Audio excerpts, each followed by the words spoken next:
Hi there, Sam here with Toast Tables, and I'm excited to show you our latest beta improvement to Toast Tables, which is prepayment. Prepayment can be applied to either standard schedules or experiences, but for this demo, I'm going to demonstrate how to add a prepayment rule to an experience.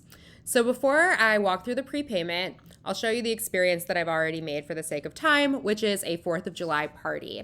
So my 4th of July party is going to be an all-you-can-eat buffet with coffee and soda and one drink. But what matters most is that it is going to be a $75 prepaid experience. So I've already put my rules and policies that explain that it is $75 per person. Cancellations need to be 24 hours in advance.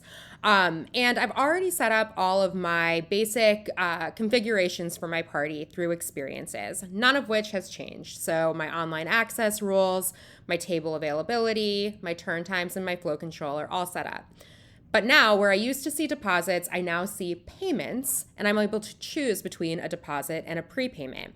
The difference is that a deposit is a partial upfront payment that will be applied toward a check when the diner comes in, whereas a prepayment is a full payment in advance. It is not going toward anything when they get there. They've already paid, and when they arrive, they are not expecting to pay anything else unless it is added to that prepayment. So an example of when this might be a good fit would be exactly like the party I'm hosting, winter igloos that require a fee to book the igloo itself, admission to an event, special tables that you might want to sit at for an event that have a premium.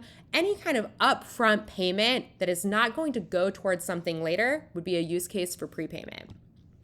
So once I click prepayment, I'm able to add an existing prepayment rule or create a new prepayment rule.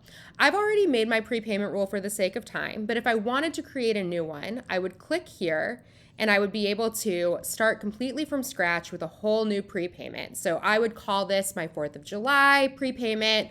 I would say that it's going to be per person because I'm charging admission at the person level rather than like the igloos that I mentioned before, which might be for the whole booking.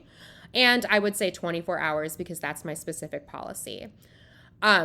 From there, I would choose the item that I want to relate a prepayment to. And this is the biggest difference between deposits and prepayments. So prepayments are tied to items on your regular menu. So if I wanted to click add item, you would see all of my menus here that I have at my restaurant. And I would be able to choose a menu group, and then an item on that menu. So if I am prepaying for an actual item on the menu, so that could be an example of like a prefix menu, could just be a menu item, you can actually tie that menu item right to your reservation and charge for it at the time of booking.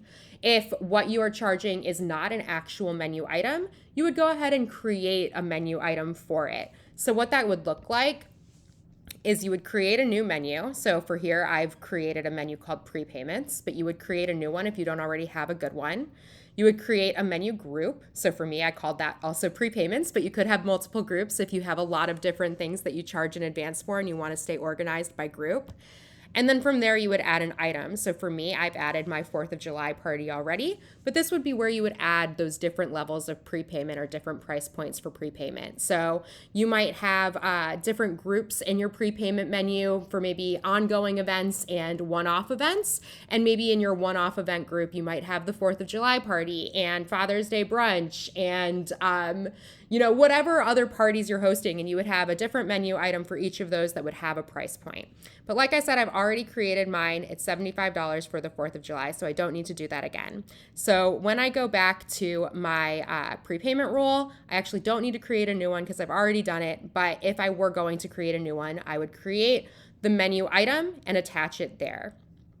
So since I've already created it, what that would look like is I would go ahead and click the 4th of July party and make my new prepayment rule. But like I mentioned, I already have my prepayment rule, so I'm going to go ahead and select my 4th of July party prepayment rule and attach it to, go back to my experience and attach that to my experience.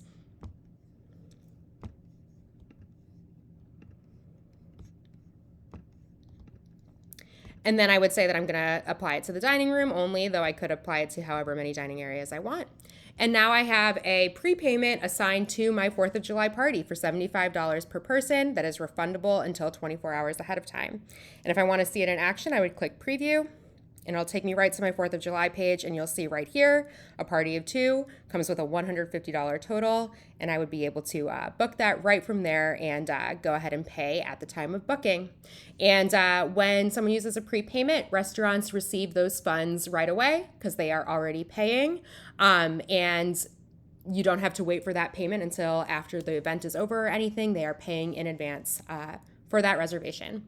We're really excited to have you test it. We're looking forward to your feedback. And if you have any questions, feel free to reach out to tables@toasttab.com. Thanks so much.